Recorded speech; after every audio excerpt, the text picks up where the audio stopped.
Good day po kababayan Master Jet. Please hide my identity po. Ask po kung ako kung required na ba ngayon na mag-demo teaching ang magpa-promote from Teacher 1 to Teacher 2 kahit above 10 years in service as Teacher 1.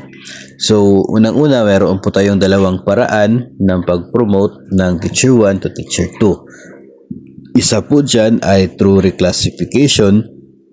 I-reclass po yung item ninyo from Teacher 1 to Teacher 2 position. So, dito po ay wala pong demo na mangyayari. Wala din pong ranking na mangyayari. Sarili mo lamang yung kinakailangan dito, yung credentials, yung education, para pwede po kayong ma-reclass from Teacher 1 to Teacher 2. Walang demo dyan.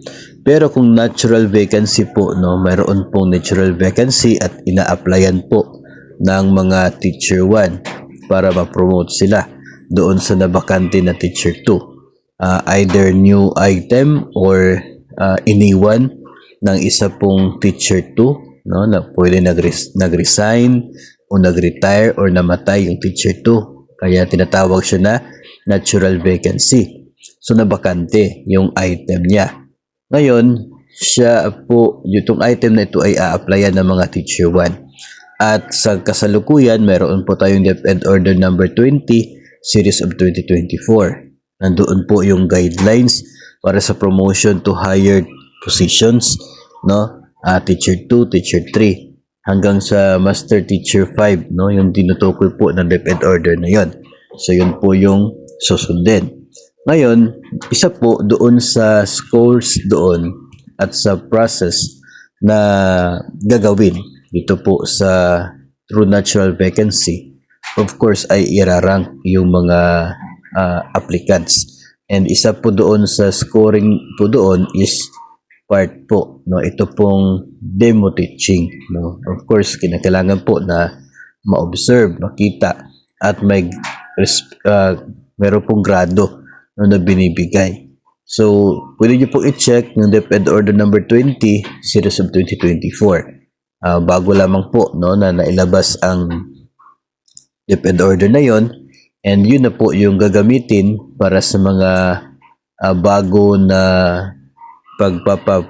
bago po na papapromote, no? Ito po sa Teacher 2. Yung mga nasimula na kasi yung process bago inilabas ang DepEd Order na to, yun pa rin pong previous ang basihan. Sa ngayon, dito po sa mga 2025 na na-open, o kaya ay nasimulan yung process after na ilabas at nag-effect ang DepEd Order na ito na po yung susundin. And yes, part po talaga doon yung demo. So, yun po ang pagbabago compared po doon sa previous na na DepEd Order na basis kung saan ay interview. Of course, may interview doon. Dito ngayon ay may interview at meron na pong demo na part po ng requirements. Part po sa point system. So, hopefully ay nabigyan po natin ng sagot, no, ito pong tanong ng ating sender.